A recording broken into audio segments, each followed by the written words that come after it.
Welcome to the Embodiment Podcast. This show is for you if you see the body as more than a brain taxi. It's for people interested in coming home to the body as a holistic aspect of who we are and how we live. Episodes contain practical tips, exercises you can take away, and interviews with embodiment specialists from around the world. I'm your host, Mark Walsh. So welcome to the Embodiment Podcast. My name is Mark Walsh, your host. This week I'm joined by Dr Adrian Harris. Hello, Adrian. Hi, Mark. Good to see you. Nice to see you again, mate. So this is the podcast Beyond the Brain Taxi for all things embodied.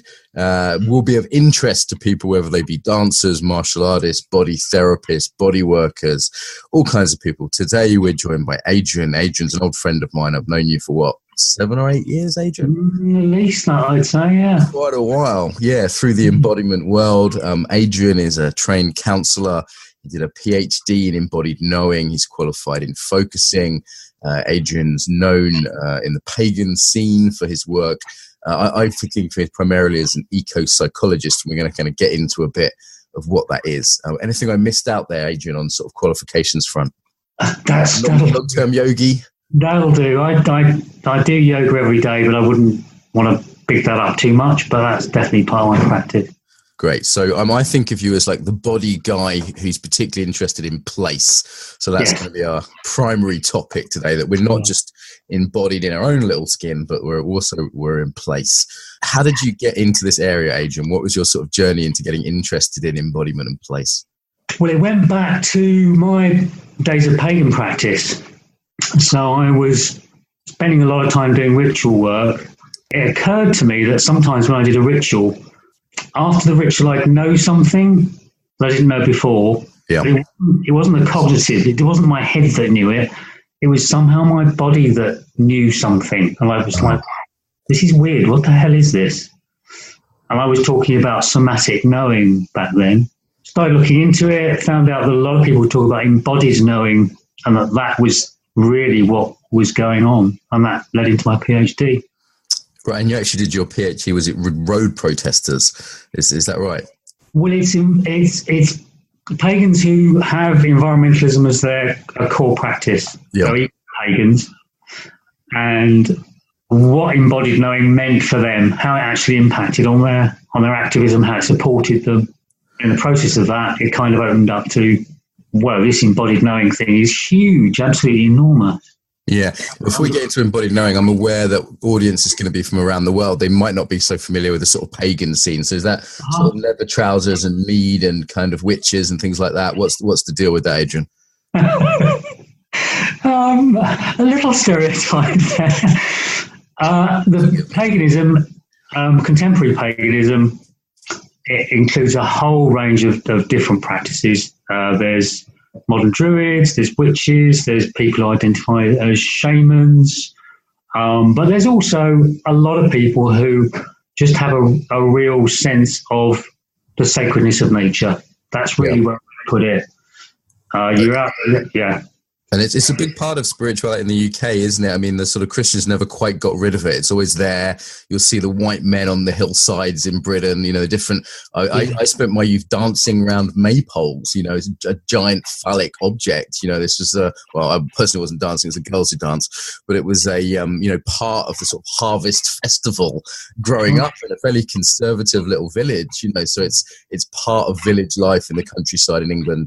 And if you go to a spirituality festival in England, you'll see the sort of Buddhist stuff and the New Agey stuff, but it's a fairly big part of the scene, particularly in the west of England, isn't it?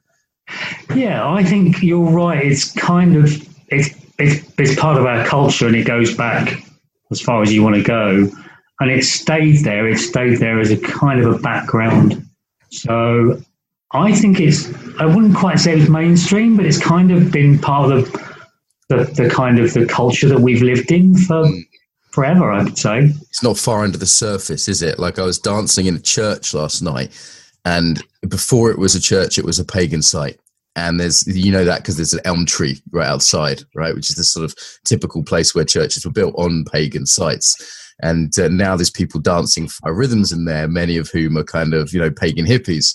So it's kind of come full circle in the last 1,000 years. Yeah, I think that's true. I think it's become much more acceptable, and it's beginning to feed into people's lives in a more a more nurturing and more direct way. All right, well, let's go. Obviously, this link to sort of paganism and to kind of nature, coming back to the central theme of place. So, start from scratch. So, might be completely fresh to this. What does it mean to be embodied in place? Embodiment. So the way I like to frame it is, if we go back probably for a lot of modern history, we've been very much split between mind and body. It's been, the mind is where it's all the actions at. This body is just kind of, like you say, body is a brain taxi. That's kind of been the way it's been portrayed. And then over the last, I suppose, the 60s on, we began to get this idea of the mind and body are one unit. We are embodied beings. People became more aware of that as a reality. And what's come up more recently is a realization that you've got, wherever we are, wherever the mind body is, you are somewhere, you are in a place. And that place, be it me sitting in my front room or out in the middle of the woods or in a desert or wherever, or a mountain or in a church, that will impact on how you experience the world and your embodiment. Yes, so we have our embodiment, and that's partly historical, partly cultural. Like, my family were this way, and I learned this way of being. But it's also where I'm at. The fact that I'm in my office in Brighton would be quite different than if I was, I don't know, sitting on a beach in Hawaii talking to you. And we see this, don't we, on EFC, which is the course, the Embodied Facilitator course you've been involved with for some years, in that you teach a piece in the Nature Connection session, which is in a kind of farm in Kent, which is the Garden of England. It's green and outside. And the other time you've helped out is in central London, East London, gritty, urban East London, 4 floors up in a kind of funky studio. And it's very different. Even the same group of people are quite different, aren't they? We see this every year in a different place. Yeah, it makes a huge difference being outdoors in nature. There's a more sense of openness, people relax, there's more sense of community can emerge much more easily. All of those things can happen when you've got that natural environment. Yeah. And when we do EFC Russia, we've used 2 different venues for the Nature Connection. This year was did you see the pictures? It was by this huge lake. And it just created this sense of spaciousness. Everyone was like, whoa, because you could just see this huge lake as far as the eye could see. And that's quite different from sort of doing it in the woods even. So it's not just like nature and not nature, right? It's like, what nature? I wonder if it's an interesting question for people listening is, the embodiment question is often, how are you? Right? Like it's the beginning of an embodiment inquiry. And we usually take that on the place module to how are you here? So I just want to invite everyone who's listening to have a sense of how are you? It might mean I'm tired. I'm just waking up. It's early in the morning here, Adrian, how am I here? And in this room, I feel slightly compressed. It's a slightly boxy room that I work in. But there's also a sense of familiarity of like, this is like a safe place for me. This is a kind of a happy place to be where, it's like my man shed, I can retreat in here and do my thing away from the world, So it's like, how am I here? So just invite everyone listening to notice how are you wherever you are, whether that's, on the subway in New York or whether that's walking through the Peak District or wherever it is. I think that's a really valuable exercise. I've really noticed it probably more in my everyday life. I'll be walking around, I live in Exeter, so I'll be walking around the streets of Exeter, or just being at home, just noticing different places I am, even in my own home, can feel very different. I was staying at the top of this, thinking about this interview actually, just yesterday, just staying at the top of my stairs, just thinking, whoa, this feels so different from when I was in the bathroom like 5 minutes before. Such a different sense. Yeah. I invite people, if you're kind of listening to this, walking around, to really notice how you change as the environment changes. Yeah. And you could just get up and walk around your own house if you're in your house listening to this. And, just looking out the window can make a difference, or different rooms, depending on how big the room is. I have this sense of expanding and contracting based on the size of the space. Not literally expanding and contracting, but my awareness is there's a way in which you are affected by that. Like, it's hard, even as a non-religious person or a pagan or whatever, to go into a cathedral and not feel that expansiveness. Yeah. Or to step outdoors from being inside, right? And you have that, you're in the natural cathedral, you have that sense of expansiveness. So that's kind of an easy one to notice, I think. And then most people will notice that. And then there's more subtle ones, just looking around the room and like look at a plant and then look at I don't know, I've got a printer here, a computer printer, and I've got a plant over there, and immediately like something in my body changes. I open up. I just felt it now without even though I'm doing it, just like talking through it. I actually just felt it. It's not huge, but for those of us who are sort of tuned into the body, we become maybe aware of that like subtle, persistent influence. I sometimes run walks, nature connection walks, and you really can notice you'll be walking down. If you're walking on the path and there's open fields on each side, and then there'll be a bit where we're going into an area that's enclosed with trees. I'll just get people just inviting, just sensing to how does it feel here compared to where we just were. And once you clock it, once you actually go, oh yeah, people do notice it. It's quite subtle if you're not looking for it. As you say. I think it's like, clothes I think of as an environment in a way. And I had some clothes the other day that were just subtly twisted. They were trousers, but they're subtly twisted one way. And the whole day I was kind of like in them. And it wasn't sort of like I was being physically pushed. They were just creating an environment. Or last night I went dancing and I had a very fluffy jumper that my wife had just bought me actually. And I was wearing this jumper and I just felt like this soft, sensual creature from that bit of clothing, Yeah. And I definitely notice when I dance in different places, completely different dance comes out. And this can be like the natural world, and let's talk more about that in a bit, but it can just be, how ordered your room is. Is there beauty in your room? Is there beauty in your house? That's I think, a place to start here. It's easy to think that we have to be somewhere of incredible natural beauty to get a sense of it. I think most people have a sense of it in different cities as well. Like, you've been to Brighton, where I live, a few times, right? And what happens when you get off this? So Brighton, if those of you that don't know, is sort of like a fun seaside town, a little bit like Santa Cruz or something, college town by the sea, very liberal, but it's by the sea and it's 1 hour from London. And do you have that experience, Adrian, when you get on the train from London and you get off the train and you hit you go through the Brighton, the train barriers, and then there's this kind of softening that happens. And I think it's one reason Londoners love coming to Brighton. Yeah, I lived in London for decades and used to really notice it when I went somewhere else, pretty much anywhere else really. And now living in Exeter, having lived there for a long time, I think it's really shifted how I am. Yeah. Some sense of openness and slowed down. I don't know, it's just very different. Yeah, and I know there are some therapists in some cultures, I think it's Chinese culture, that would actually go to the house of a sick person and say, well, let's look around the house. Is there too much order? Is there too much chaos? What's going on here? And I got from Jordan Peterson recently, actually, but it makes total sense from this point of view. I mean, obviously your relational environment, we could talk about that a lot, like family therapy and couples therapy. Obviously we're in relationship, but one of the most ongoing relationship we have is the place, right?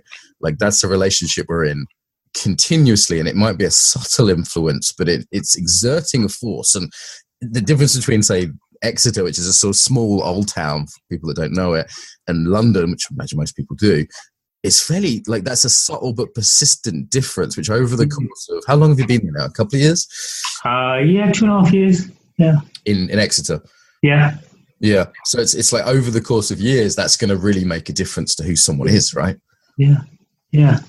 I think some of the research bears this out. There's been some interesting research where they kicked off with Lakoff and Johnson were talking about how sort of embodied cognition stuff. Mm. And they were referencing that at some level, we think with place. We think with place. The place you're in, we actually use the visual clues and the actual are to as part of our cognitive system. A little example of this is I can often not remember my bank card number, but as soon as you put me in front of a cash machine, my hand is making the number.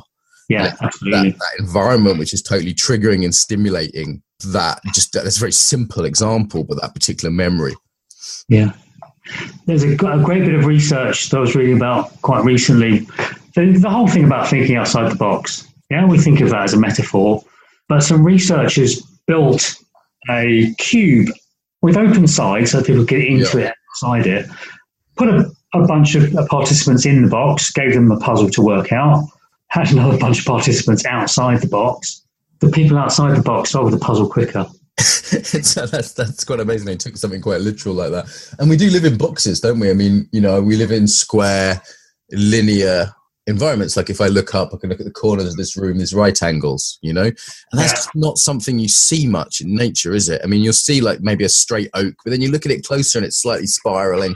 Yeah. And it seems like nature's mainly curves and spirals. And what we tend to do is, I can see the straight books there, books on my shelf. The bookshelf itself is very straight. That tends to be the environments human beings make. I can see many straight lines just in the background. There's the edge of a picture, there's the edge of a whiteboard, and you can see them in mine. I wonder how that affects us. I think hugely. One of the aspects of my therapy work is working outdoors. Now, conventionally, you're sitting in a room. The room has been set up by the therapist, so there's already a sense of who's in control here.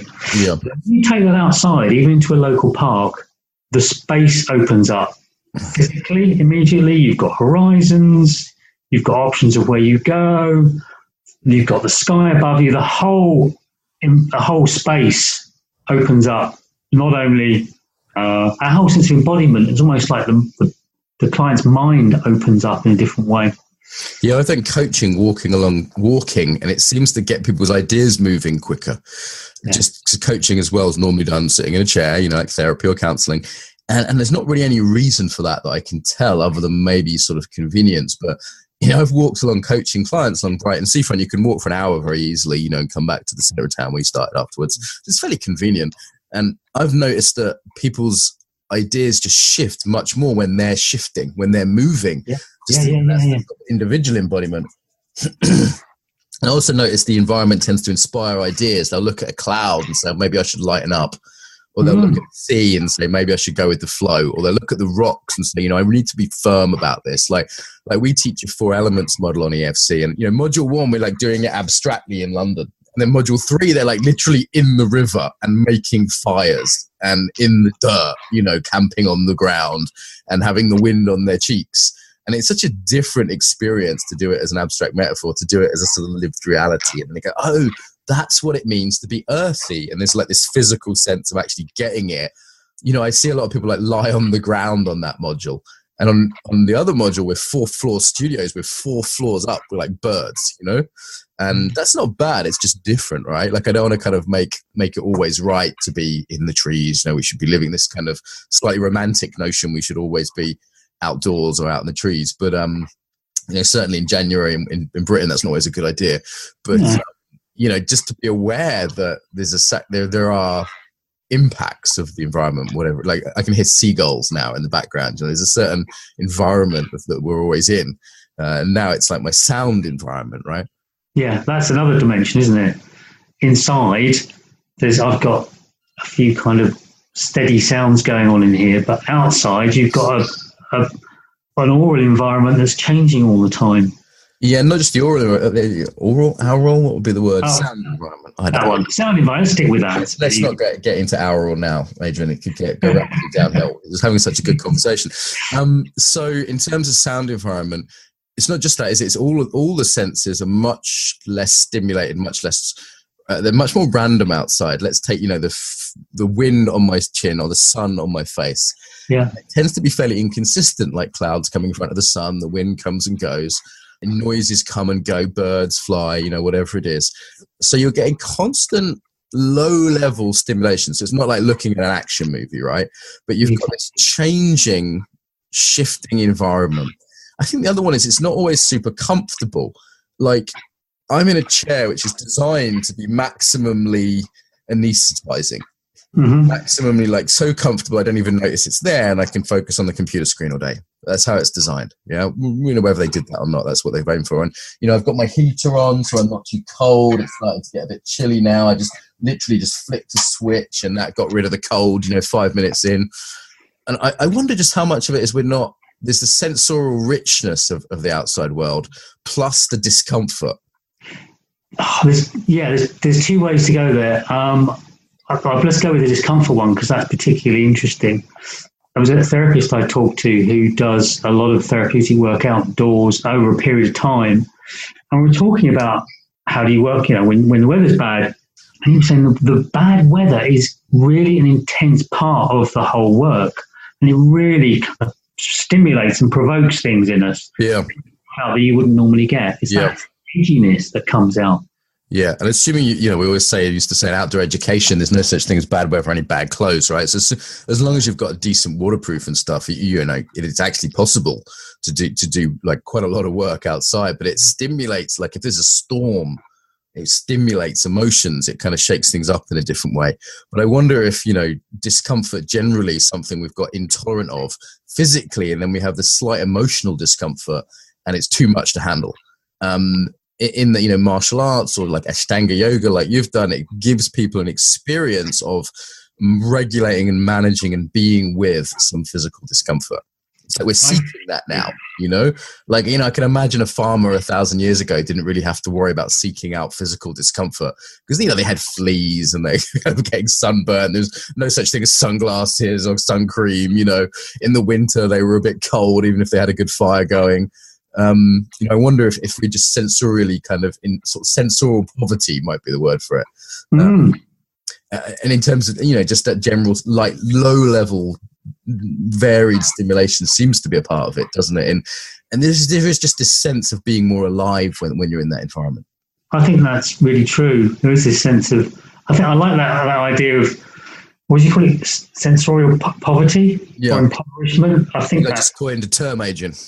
Like it. We shall run with that. So I do think if we are usually this environment where we're really not getting a lot of change of stimulation, and it's almost like it just dulls us a little bit. Yeah. Makes us feel a bit less alive. Well, we habituate, don't we? If nothing else, just yeah. And there's lots of research on this. I mean, you're fairly scientifically minded, so I don't want people to get the wrong impression thinking you're a kind of crazy hippie out in the woods kind of guy. I mean, you are as well, but you also you've got a fairly sort of rich scientific background. And tell us some of the research on this whole area of place and embodied knowing, and give us, because you've surveyed it all as far as I can tell. You've got a great. What's your portal site? We'll make sure we plug that at the end. There's a portal site you have which is links to a lot of this. Yeah, Embodiment Resources is a good place to go. Yeah, and of stuff on there. Hit us up with a few studies, a few things that might surprise people, like the Cube study. The one I wanted to mention, just picking up on the sensory stuff. There's two eco-psychologists called Kaplan and Kaplan, and they were looking at, well, why is it that the natural environment, the kind of the lovely natural environments that we enjoy, what is it about them that makes them so relaxing? I've come up with a term of soft fascination. So there's enough sensory stimulation there to fascinate the mind, but it's soft. It's not too intense. It's really, really very relaxing and creates this kind of quiet, meditational. You're engaged and you're aware, but there's a softness and openness, and it's really very, very good for alleviating stress. That's one to go with. There's plenty of studies showing that having plants around reduces stress, improves creativity, and even like one desk plant in an office. Like I've got like one plant in here. There it is up there. Okay, and it's like even one. This study showing that even one plant. Interestingly, a dead plant makes people more stressed. And I wonder if this doesn't come from our evolutionary background, like a green plant means there's water, right? It's raining or there's a river nearby. Yeah. And, most basic thing we need for survival is water. It's also potentially food. It's also potentially shelter. If you know how to use a forest, it's most things you need, right? So it's, I wonder if we didn't evolve to go, okay, green, good, and it's like the sound of water, relaxing. I will not, I'm not going to die, I find it very relaxing to sit by a river or a pond, and something very pleasant about that. And I wonder if there's not some sort of evolutionary basis to that as well. I think so. I mean, there's been quite a lot of talk about the idea that savanna kind of landscape with some water in it and some trees, and you've got some hills there, but it's reasonably flat. That is the kind of environment that we would have evolved in. Yeah, we would have chosen to be. I think there's maybe something in that, and that's probably got some validity. I mean, I know people often these days are reluctant to say sort of anything's innate. Someone yesterday said to me, there's nothing innate about men and women, nothing. I said, okay, that's a fairly hardcore point of view, you know. Yeah. And I certainly think there's lots of cultural things. I've seen cultures exist very differently. Something like gender is obviously very fluid and flexible, and, you know, it's great. Living in Brighton, you see it expressed in all kinds of ways, and, you know, power to everyone who wants to do that. And different cultures. However, the idea that nothing's innate seems to be a popular idea now. And I wonder if that doesn't get in the way of some of this stuff of looking at how we are around nature. Because, of course, if we're completely socially flexible, then you'll be just as happy living in a cubicle office as you would in a savannah, right? Yeah. We socially condition people to be, you know, completely flexible in that way. And I wonder if there's not something acknowledging that maybe part of us comes from the natural world and has a link to that, which is, you know, our evolutionary heritage is still pretty millions of years. You know, we haven't even been doing civilization that long, let alone cities, right? Yeah. I think people get I'm all for the whole nothing innate. I think it's taking it too far. I think there are. Well, the fact we've been talking about embodiment, the very fact that we have the limbs that we do, we are the shape that we are. Yeah. And in reality, that's kind of like an existential given. I mean, that's like how it is. We're very different shapes, aren't we? Like, you're quite ectomorphic, I'm quite mesomorphic. And, you know, we both do yoga, we could do the same workout program, eat the same diet, but we're different, you know, that it's kind of how that expresses, of course. But, yeah. Any other good research for us, Adrian? Any other good sort of science on this, studies you've seen about effects on stress or about counselling? Because that's obviously one of your areas. Yeah, there's been, over the last few years, there's been a hell of a lot of research done on what the relationship between place and health. Mind, which for those that don't know, it's a really big UK mental health charity. They did a massive study on eco-psychology and ecotherapy and what works. They're mainly focusing on taking people who have mental health difficulties and putting them in a place where they could be planting out things. They're outdoors, sort of horticultural kind of stuff.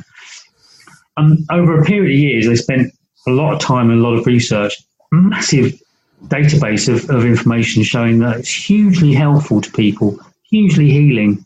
Yeah, it's quite radical when you see studies saying that, you know, an allotment is better for you than drugs, you know, for mild depression, that actually just going for a walk in the park might be equally, the combination of exercise and outdoors is often quite potent.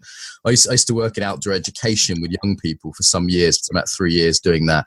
And it's very interesting environment. Your relationship to the environment changes when you're outdoors every day. I'd really wake up and look at the weather, and the seasons were a much bigger deal. You know, it's like, what's the summer going to be like this year? It gave me, because, you know, if you're on the top of a climbing tower for 8 hours in the day, it makes a difference what the weather is. If it's, you know, hotter than you would enjoy, or raining all day or whatever.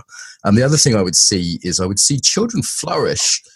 So what would happen on these groups, for those of you who don't know, it's like PGL or something like that, Parents Get Lost, is a school would come with a group of children. You know, there'd be like Mr. Smith, the teacher, and 30 kids. And what would be very interesting is the children that flourished in the classroom often were very average, or, you know, fine, but no big deal in that environment. And sometimes the really naughty kids, the ADHD kids, or the ones with behavioral difficulties, would just really flourish. And little Kevin, who was a nightmare in the classroom because he didn't like to sit still, was absolutely fine running around the woods, and maybe was the best climber. And because of that, his friends liked him, so he got a bit of social kind of prestige. And, you know, this virtuous cycle continues. And every week, so I get like a different group each week, the teachers would express amazement that children that they thought were essentially bad kids were just in the wrong environment. Yeah. And I'm laughing, but it's sad because they'd written these kids off a lot of the time as like, oh, Kevin's they'd say to me, you know, we'd have dinner when they arrive, and they get off the coach from London or Bristol or Birmingham. I'd say, oh, careful of little Kevin, he's a nightmare, you know. I'd say, oh, I think we'll be all right. And then, you know, Kevin would be a cheeky little bastard because that was how he'd kind of been conditioned to be. But after 1 or 2 days in the woods, he was like maybe like the best student, you know. And I just thought that's kind of sad that education is and that was their 1 week a year. You know, that was the 5 days in his school year that he got to be outside. I think a lot of the ADHD stuff is about the environment the kids are being taught in. I don't know if you've come across the work of Richard Louv, American author.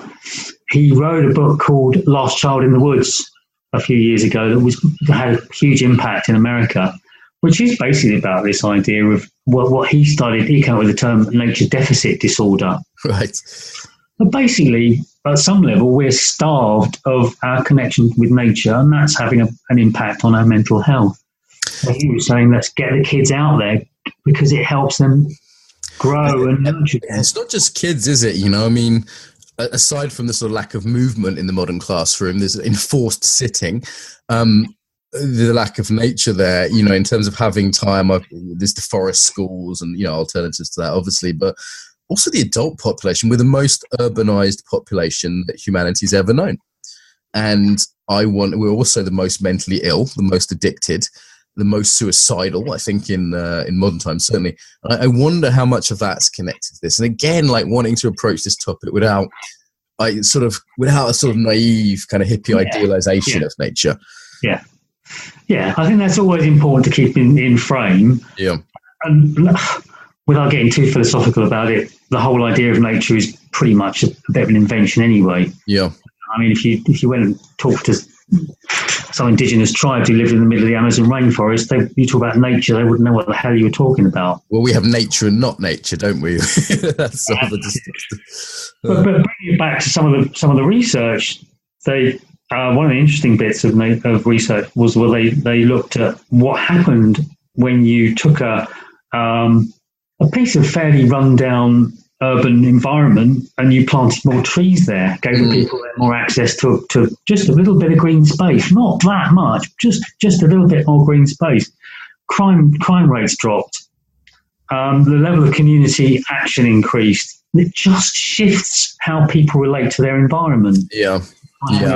Greenness and a little bit of nature there. It doesn't take much. I was thinking it was a Mediterranean town I was in not long ago, and every street had trees in it, and all the trees had birds in it. And at sunset, the birds would fly back and hear the birds. They were quite noisy, but it was sort of like being in a forest. And this was a major city, so it was it is possible in an urban environment to bring that in to some degree, isn't it? Yeah, it makes a huge difference. And then let's get back to the mechanisms here, because I think you'd have to be a little bit in denial to deny the positive effects. And often we see relaxation, we see people tuning into their values as a result of that, as a result of slowing down. We see people being a bit nicer to each other. It seems to support the connection of community as well, right? There's a way in which you're talking about less crime and more ethical behavior. There's a way in which we see in the sort of nature modules on EFC, people slow down, relax, access themselves and then each other.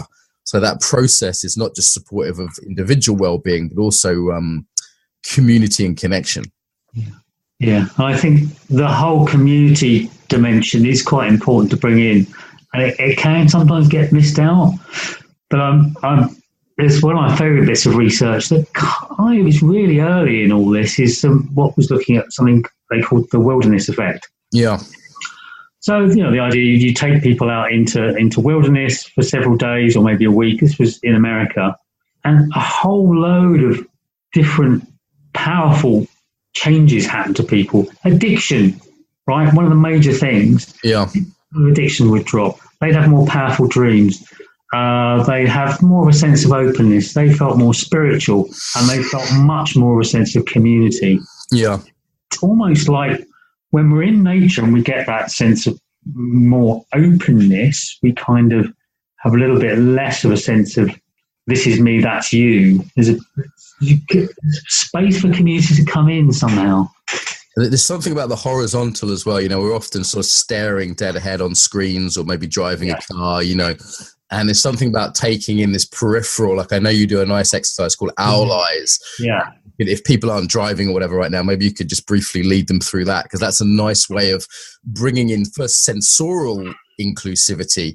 And I think that also has an effect on our social inclusivity. Yeah. Yeah, so just picking up on that point you just made about don't try this if you're driving your car, because it's going to shift not only your visual awareness, but it can also shift your sort of mental state as well. But if you feel able to do this, I just want you to just become aware of your current visual frame, if you like. Just sort of what are you looking at right now? I'm just looking out my window. And if it feels appropriate for you, just put your hands out on each side of you. And if you can move them, so you hold them out to each side, just hold them right out straight with your arms out, and just bring them forward a little bit. At some point, keep your eyes looking straight ahead. You're going to be able to see your hands on each side of you. What you're aiming for is like a wide angle vision. Yeah, you've got your eyes looking ahead, but you're aware of the edges. So almost like you're opening your vision out wide, and you try and look straight ahead, and you can just see my right hand. I can just see my left, just on the edges of my vision. Something I say to people is to try and soften their vision, so you're not kind of focusing in on something very specific. You're just letting your vision just open out a little bit, and actually physically sensing into the muscles around your eyes and letting them soften a little bit can also help. So just see how that is for you. Just see whether that works. It's easier to do it outdoors somewhere. If you're walking around, it can work really well. Yeah, this sort of soft eyes is really associated with positive emotions when people are in love, or equally when people are looking at a kind of vista, isn't it? And yeah. It's so different from how most our eyes are. I think of even like my phone. It's such a you're on quite a big screen here, Adrian, on my computer. And one reason I do that is it actually gives me a bigger kind of focus. But if I'm looking at my iPhone, it's a very narrow focus I'm looking at. I was actually trying this, just playing around with it a little bit in a park down here last week. So I'm just standing there, I'm just looking, going, okay, so I'm just going to really focus on that tree over there. So really kind of focusing in and sensing into my embodiment. I could just feel a kind of a bit more of a tension, especially around my back, lower back and buttocks. There's a bit of a tension there. I thought, okay. And then I opened out my vision very intentionally, like we just did, so I could just see the whole vista. And it was quite extraordinary, that the change in my embodiment, like just doing that, it was. I've repeated it several times just to check. Okay, this seems to be going on for me, but something I'd like to play around with other people and just see whether that sense of the shift in embodiment that comes is common. So we can shift our own embodiment to help sort of take in nature, and you do one of 360 listening, so maybe we'll do that later as well. That's a nice one for that as well. I did a podcast on centering recently, and these external centerings I think are very good for connecting us to the natural world. There's some disadvantages to them, but some big advantages there. One of the big ones is nature connection. You do loads of other great exercises. Maybe you could just walk people through some, there's one I do where I just look at a different thing in nature, like a river or a tree or a mountain, and I notice how that affects my body. And then I realize, okay, well, on a motor level, it's not magic. I'm doing this, right? So it's like, it might be easy to say the tree is doing it to me, but more accurately, the tree is stimulating some kind of mirror neurons or some kind of effect, which I then put into effect in, unconscious level. And then I deliberately try and learn how to do that so I can do it when the tree is not there. And obviously closing your eyes, visualizing it's a kind of intermediate step. So if I'm wanting the quality of a river, if I just think about a river for a moment, it's like naturally, I'm not even trying. There's a fluidity that comes into my system. And obviously doing it out in the natural world is easier than just visualizing it for most people.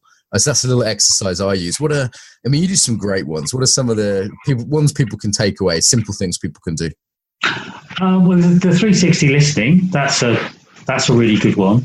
Which is very simple. You just, wherever you are, you can do it here right now, but it's, again, much better if you're out in nature. Just relax yourself. You can be sitting or standing or wherever. Just center. Just take a couple of breaths and just be aware of what's going on around you, the sounds that are around you. The way I sometimes do it is just to imagine that you're standing in the middle of a huge, big pond. You just take a stone, you just drop the stone into the pond. And as the ripples go out, just let your hearing just go out as far as the ripples. You're trying to hear for the sound that's furthest away on the right, left, in front and behind you, and up and down. So getting this whole 360 sphere of hearing all around you. And just bring in some sort of some work from mindfulness practice, trying not to label those sounds, just letting them be, just being aware of the experience of listening, of hearing, without going, oh yeah, that's a car, or that's an airplane, or that's a bird. Yeah, just being with those sounds. Nice. And for me, that creates a sort of spherical expansiveness as the awareness goes, because normally the awareness is very narrow, right? And this creates the awareness behind you and above and below you, like listening below. Okay. And actually, I'm 3 floors up right now, so there's quite a lot below me, actually, that could be going. Yeah. Even if there wasn't, it's the awareness movement that's the key thing there, isn't it? That more sort of spherical, it reminds me of sort of like Wendy or Paul's exercises around reaching out in different directions, but it's reaching out with awareness through sound. I really like that exercise. And I found sound meditations are very good for people that maybe are traumatized and the body's not such a safe, comfortable place to go as well. So, you know, sound meditations can be good for that. And talk us through some of the other things you do, like the intuitive exercises, or where people have to sort of wander around and find a place, some of like the EFC type ones you do. Yeah, so there's one of the things we've done at EFC, which is really, it's a really lovely exercise. Just sensing into your body. I do a lot of work with the felt sense, which is really like a feeling in the body which has meaning for us, which carries information. So I've got a gut feeling about something. So you'll be in a place and you're just kind of sensing into that, just feeling into your body, thinking, well, just wandering about the place. Just like I love the idea of the way a dog moves. Dog will just kind of like sniff about and just not thinking, where am I going necessarily? It's just kind of like following its nose. You're just following your intuition almost, just seeing what attracts you without thinking about it too much. And just finding somewhere, a place that in some way resonates with how you are right now. And then just sitting and being there. Carlos Castaneda, we'll get slightly into more esoteric stuff here, but he talks about that sort of people have a power place. But it can be, you don't need to get that kind of esoteric about it. Just there are places where we feel particularly at home, or which will resonate with us at a particular moment in our lives. And we've seen time and time again, haven't we? We've been doing this 5 years, and we've seen time and time again people having a strong experience and going to a place, and, you know, urban coaches from London and, you know, HR managers from banks, and then going to these kind of, oh, I don't really believe in this. This is nonsense. I went, all right, fine, no problem. Just give it a go. Have fun, you know. And then they go, and sometimes they come back in tears, or they've had this big realization, and just from allowing themselves to follow sensation guided by place. Yeah, it's hugely powerful. It's just, it might be somebody goes and sits by a river, and there's something about the river, and it might remind you of something from childhood might come up, or there's a little spot, there's a little enclosed spot under a tree where they just felt at that moment they wanted to be a little bit enclosed. All of this stuff. And again, the place is, we're going back a little bit to that thinking with place again, aren't we? Where if you're feeling a little bit vulnerable, you might want to go and sit with your back against the tree. Yeah, it can be nice. Yeah, lie on the ground. I see people do that. When people are real sick, they often roll on the ground. Or like I remember when my wife's visa was refused for a second time, and I was really expecting it wouldn't be. And I was gutted, you know, I was really upset. And I literally did, the first thing I did was just rolled to the floor. And, you know, it's very interesting. It wasn't because my muscles weren't working. It's because that felt like the most solid place to be, you know, and you'll see that in grief. You'll see that in when people are very ill. And we look at it as pathology, you know, oh, they're rolled on the floor. They must be, help them stand up. It's like, no, maybe that's the best place for them. Yeah. You know what I mean? I'm giving that as an extreme example, but I think most people can relate to that. And, you know, there's other reasons to that, like the muscle tone reduces and blah, blah, blah. But, you know, that's an example I can think of in my own life. Or, you know, what, this is a question we can put to anyone listening is, you know, look around you. Does where you are now nourish you? You know, does it nourish you? And if not, what might be a place within reach, so you don't have to go to Burning Man or Hawaii, you know, but like where's a place like within reach? Maybe like there's a real nice park, and, you know, this has inspired me to take my wife and have a walk in the park for lunch instead of having lunch inside, you know, like grab a sandwich or a salad and go sit in the park with my wife. You know, it's September. I won't be able to do that for much longer very easily. So take advantage of it. And, you know, it's 200 yards from my house. I can go weeks without going to that park. It's a really nice park. You know what I mean? So I just encourage everyone out there to go, okay, is there somewhere I can nourish myself? And maybe it's moving rooms, you know, like my colleague Rachel Blackman will get on here. She was around yesterday to do a design training meeting with me. When she was in the living room and she was kind of slouched on a beanbag and we're chatting and it was all a bit casual. And I said, you know what, let's go into the office, you know, because I said, and that was actually wanting a little bit more firmness, a little bit more room, sort of, you know, more open and there's cushions. And actually I said, in that circumstance, and actually it really helped us get down to work. You know? I don't want to think this is always about softening and relaxing. That's often the case, but not always. I think that's a really interesting point. That's something I remember. Many years ago, I was at a conference, and the conference room was this huge, really grand space. Yeah. And delivering your paper in there, you're just like, whoa, I can really kind yeah. It's noble, it's ignobling, kingly. Yeah? Exactly. Really, you could really feel it, and it really was a sense. I'm actually doing it now. I'm kind of expanding my body out. I'm like, yes, you know. Yeah. I know quite a lot of like trainers and coaches listen to this, and what I've learned over the years is the second trainer is the room, or the third trainer. So, you know, I'm really fussy about rooms now. And sometimes I'm working in corporate environments, I can't be so fussy and it kills me, you know. I'm like, this is really not helping this place. You know, get these very sterile. It's amazing, actually. Companies that have quite a lot of money will not spend it on place. The sort of funkier sort of Googles and stuff are getting better at this. But I've been in companies that make millions and they have the shittiest offices or, you know, the worst meeting rooms. And it's just that little bit of attention. It wouldn't be a big spend, and I think they'd, you know, in terms of return on investment, they'd get it well back in terms of staff sickness levels and employee engagement and things like that. You know, it amazes me how little money they spend on that. But if you're not body aware, you're not noticing that impact. So there's a sort of vicious circle here, isn't there? Between the environment means you don't notice, not noticing means you don't notice the environment. But I've got really fussy about rooms. We just did a training on life purpose, and I did it in, if you've been to Angel House in Brighton, it's this beautiful weddings. So it's just, you know, imagine a sort of British wedding venue, like a classic kind of upper class British wedding venue. And it was so ennobling for people who were looking for something to do with their life, you know, in terms of developing greater life purpose. And other times it's like, right, let's sit at a boardroom table. That can be a good thing. It's not always a bad thing. One of my students who worked for Shell, she did her whole exam for EFC was at a boardroom table, and she really made it work. But she sort of set up the table in a certain way, and you know, it was part of the session. What other venues do we use? I'm just trying to think. There's another good example. Embodied yoga principles is a very social kind of yoga, and the place I most like to teach it is an Aikido school that has one big mat. You're a yogi too, right? What happens when we're on our little rectangular prisons separate from everyone else?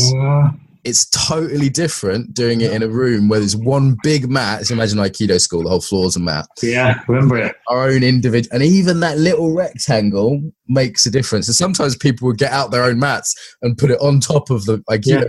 And they did. Just to have their own space. I'm like, no, you don't want to do that, trust me. So, you know, that idea of having one space as opposed to the individuated mats, let's talk about yoga a little bit. You know, how do you see the yoga environment? I know we have a lot of yogis listening. So how do you see the physical space of yoga? Like I was in a yoga studio just teaching last weekend that was like a 1920s clothing store. It's a totally different experience than doing it in the normal kind of yoga studio vibe. They vary so much. I think a lot of the yoga studios, I don't know, the lighting's a bit rubbish, the acoustics are wrong, it's the temperature's not right, the whole they're quite echoey sometimes, aren't they? Echoey and sterile, I find. Yeah, and it kind of lacks intimacy. And I think that if you haven't got that sense of actually initially feeling comfortable, then it's a bad start. Yeah, I've done some great work with probably people, trainers who are much more embodied. Yeah, beautiful space, lighting's great. It's kind of all set out in a really comfortable way. So it can be such a different experience. So paying attention to these factors. I was someone that never used to really pay attention to place, and then I had a girlfriend, Tess. We'll probably get her on here actually at some point. She's embodiment teacher. You've met Tess, right? And we'd be at a restaurant and she'd say, no, I don't want to sit at that table. I want to sit at that table because of where the plant is or where the window is. And I was just like, let's just sit down and eat some food. And I really didn't get it. But after a few months of being with her, I was like, oh yeah, I get it. It's like, it actually makes a difference. You know, if you go to Tess's house, it's full of cushions and felt and velvet. There's no like hard edges in her house. It's like your child could fall over and not hurt itself in any part of her house. And it's very Tess, you know, it fits her. And it's like, well, she's created the environment, but that environment's always also created her. Yeah. That sort of flow and softness comes from that place as much as she made that place because of her flow and softness. And, you know, I'd say a good exercise is for people listening is to look at their environments, their offices or their yoga studios or their homes and just say, well, what does this make? What does this place make? You know, my office is looking very cluttered now. I'm bringing awareness to that. And it's like, okay, I have quite a busy mind quite often. And that might not be the best environment. You know, a good cleanup might be in order here, I think, actually, you know. So it's like, what my wife's much more Zen and she's much more Zen in her mind as well, as far as I can tell. You know, I often say, what are you thinking? She's like, nothing. I'm like, can't even imagine that, you know. So I think that's a good exercise for anyone listening to this, is just to survey their environment and say, well, what does this make? I think that's really valuable. Just from my own personal experience, a bit like you, when the place was a bit cluttered and I do a clean up, it's like, whoa, wait a minute, yeah, that feels better straight away. Real sense of, well, it's a bit like you were saying about when we're outdoors and we've got the big space, like so you did in Russia. Then you've got a bit more space. If it isn't cluttered and busy, you can think in a more open way. Any other good exercises that you do with people because a lot of these exercises are quite simple, aren't they? So I'm thinking you'll be actually a good person to give people to take away these things. Obviously, they're not going to be, you know, qualified eco-therapists or, you know, doing that kind of thing outside. But there's exercises here that I think many kind of facilitators or people could do with their families even. There's a really lovely partner exercise you can do. So you pair up with one other person. You decide, you know, who's going to start off. And whoever's the starting off person, so you decide one of these is going to be red and one of these is going to be green. So the first one to start off, they're going off, let's say they're the green, they're going off with a green filter on. Yeah, they're moving around in the park or wherever it is, and they're just looking for green tones, anything in that range. And they're looking around for it, and they're showing their partner all the green things that they can see, all the green tones. And then you swap, and there's no speaking. It's just being silent with your partner, and they're just pointing at different bits. And then you switch round, and the red filter person will then go around. They're looking for the red tone, all the warm tone stuff that they can see around. And it's such an interesting. There's a number of different factors in there. One, how awareness or having that particular filter or frame changes what you see. Yeah. And the other one, the silence bit, not being able to talk, means people have to relate in a different way, and maybe in a richer way. And how surprising it is. Oh, wow, look, I hadn't noticed that green's so subtly different from that green. Yeah. All that stuff comes out. The sensory awareness goes up as well. Yeah. Quite a fun one to play with. And for the coaches, I'd offer a couple as well, like, you know, going for a walk, standing up, changing the physical environment, and then if someone's stuck with a problem, even just like moving offices, moving rooms, you know, can be a big deal. And you can kind of almost use an excuse for it. You say, oh, look, I need to, let's go get coffee. And you go for a walk as you do it, you know, and then you sit down somewhere new, you know. There's ways you can, as a coach, I might stop and sort of in a particular place and sort of look at the place, and, you know, someone will naturally do that with you. The coaches are a bit more open. I might say, what would this cloud say about this problem? And they say, what? I say, look, I know it's ridiculous, but what would the cloud say? Or what would that tree say? Yeah. Even very straight-laced people, and I'm assuming there's enough trust that they're not going to go crazy hippie and, you know, cancel my contract at that point. It's even straight-laced people can be quite insightful in those moments. So that's another little thing I'd say people can take away if they're doing coaching. And it could be informal coaching with family members or whatever, but using the environment in that way, both by moving within it and getting the environment to speak, as it were, to you. And sometimes it's very physical, as you say, like, okay, you're feeling a bit unsupported, lean on this tree. Okay, so what's the support you need in your life? How could you get support? Okay, right now you've got a tree. What else do you need? And they go, I really need my husband to tell me I look nice. All right, great. What else do you need? And we actually use that environment as part of the coaching process in a sort of participatory, is that a word? Participatory way. Word, yeah. And it often just there's so much more creativity and rich ideas that come out of it. I think we've talked about relaxation, we've talked about health, we've talked about relationship. Creativity is definitely a big win that I see. I often have my best ideas after I've gone for a walk in the park, and it's like, I don't want to start taking notes on my iPhone. And I'm like, no, that's not what you're here for, It's cool. Yeah. Other mechanisms, Adrian. So we've talked about evolutionary mechanisms. We've talked about sort of the gentle sensorial stimulation. There's potentially sort of electromagnetic stuff. I'm not sure how dodgy the science is on that. I know some people like to have their feet on the ground for this reason. I wonder how much of that is electromagnetic and how much of it is just psychological. There does seem to be actually a direct physiological effect of kind of forest bathing, as the Japanese call it, though. Yeah. Something's going on there, isn't there? There is. The forest bathing, they tend to look at, the research generally has gone more, does this actually make any difference? Yeah. They're doing that kind of thing. And they've been measuring brain waves and all that kind of stuff. And less about the mechanisms. The whole bit about, there might be something about the ions. It's been talked about. I haven't seen a lot of research about ionic influences or electromagnetic. Put it another way, Adrian. If you're like, I was watching a science fiction film the other day, and the guy goes into the sort of holodeck, or if you think more modern, just vid screens everywhere. Yeah.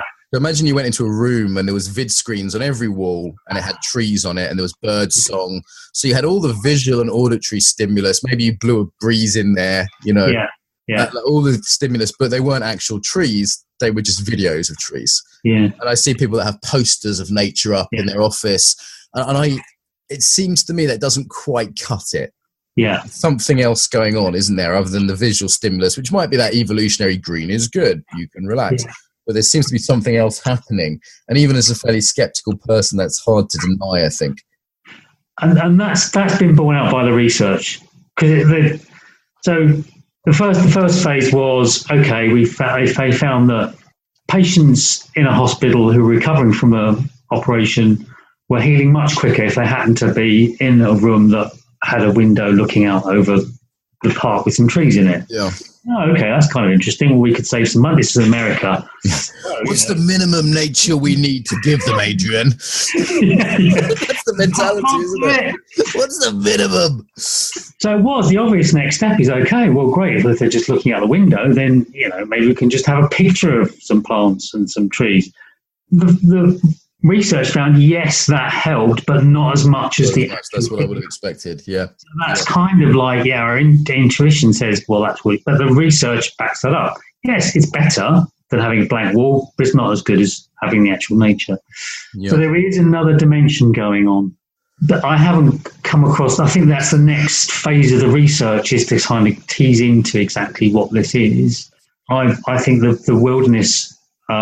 experience research is valuable on that, and the intuitive stuff's even harder to get to, isn't it? Like the intuitive power of place. And this come back to embodied knowing. We're sort of going into the last 10-15 minutes now, so like embodied knowing, you started off with that, some of the sort of deeper aspects here. What are some of the things you've studied interviewing people and doing this in your own life?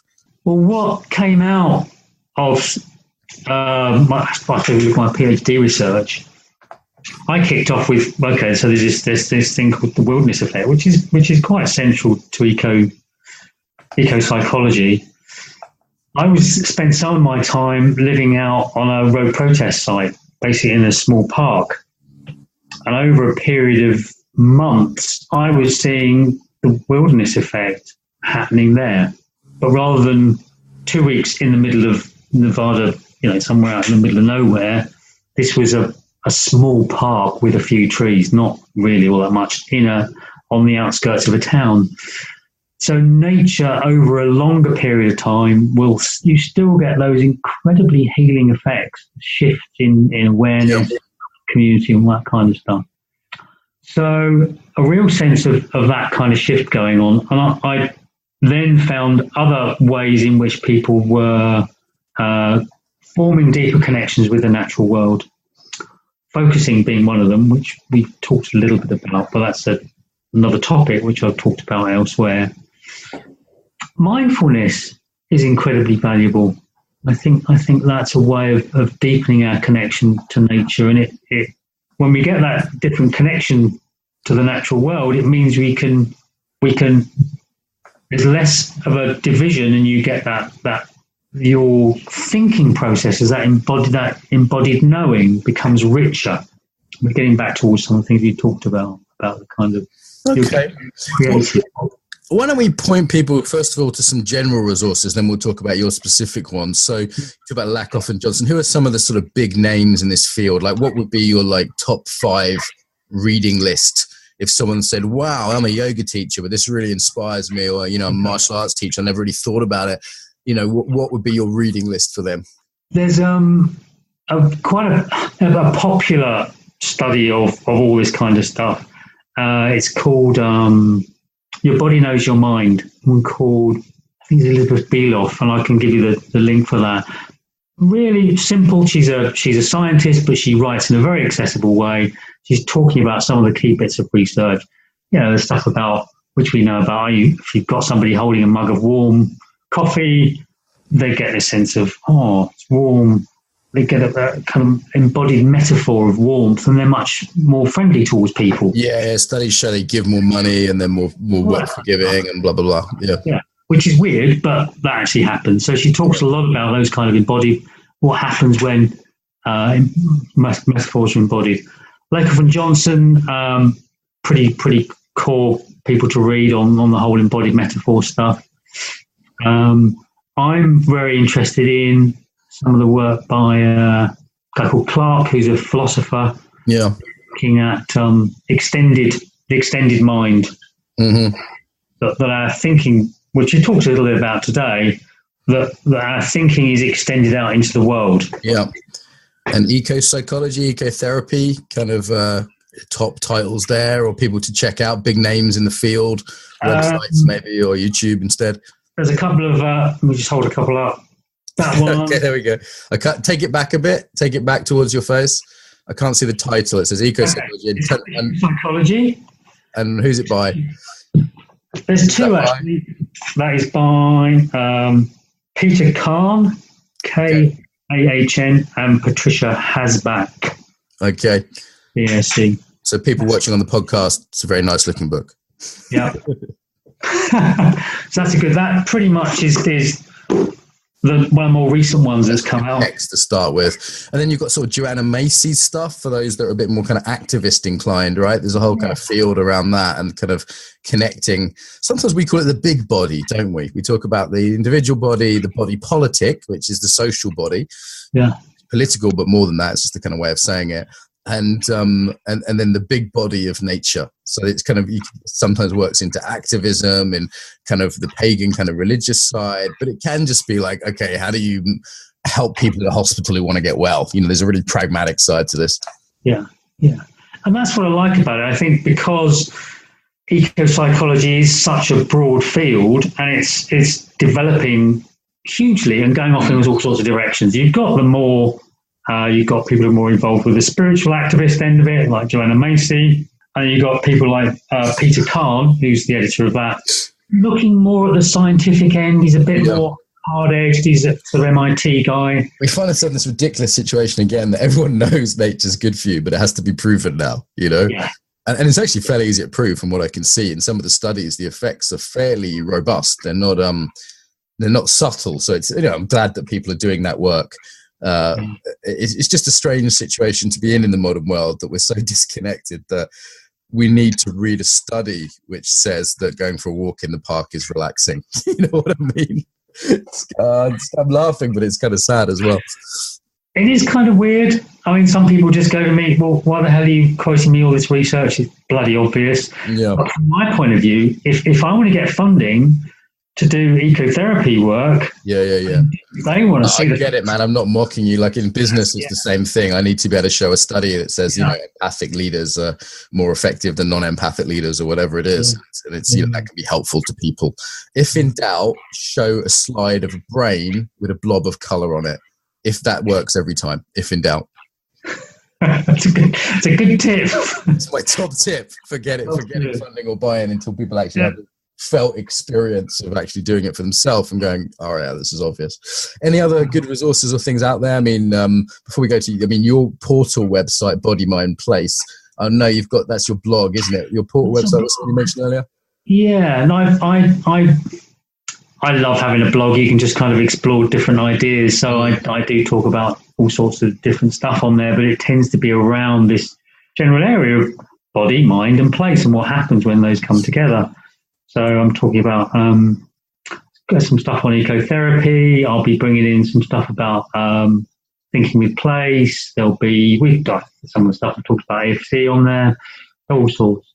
Personal resources as well for you, your blog and your counselling website for anyone who's in the Exeter area. Yeah, if you're in the Exeter area, if you look up adrianharris.org, that's my therapy site. Last year I did a talk at the Eden conference about mindfulness in nature. Yeah. Which is another of those things I just thought, well, that's really obvious, right? Actually not. When I was actually talking to other ecotherapists, they were really excited about the potential of it. So that's something I'm getting very interested in as well. Great. Can you send me your links and any other useful sort of sites and links on this subject? And I'll put them online as well so people can see them. Good. Cool. Yeah. Anything else you want to plug before we go? I think that'll do me for now. Adrian, it's a pleasure as always. You're always fun to talk to. It's always nice, always learn something as well. So I hope people have enjoyed this. Subscribe to the podcast or the YouTube channel if you haven't already, please, listeners, if you're enjoying this. So Adrian, thank you very much. Much appreciated. Thank you. Delighted. Cheers, Mark. If you enjoyed this episode, subscribe to get more. If you'd like to help us build the Embodied Tribe, leave a review on iTunes or share this on your social media. If you're interested in training globally, sign up to receive the newsletter at embodiedfacilitator.com. Until next time, welcome home to the body.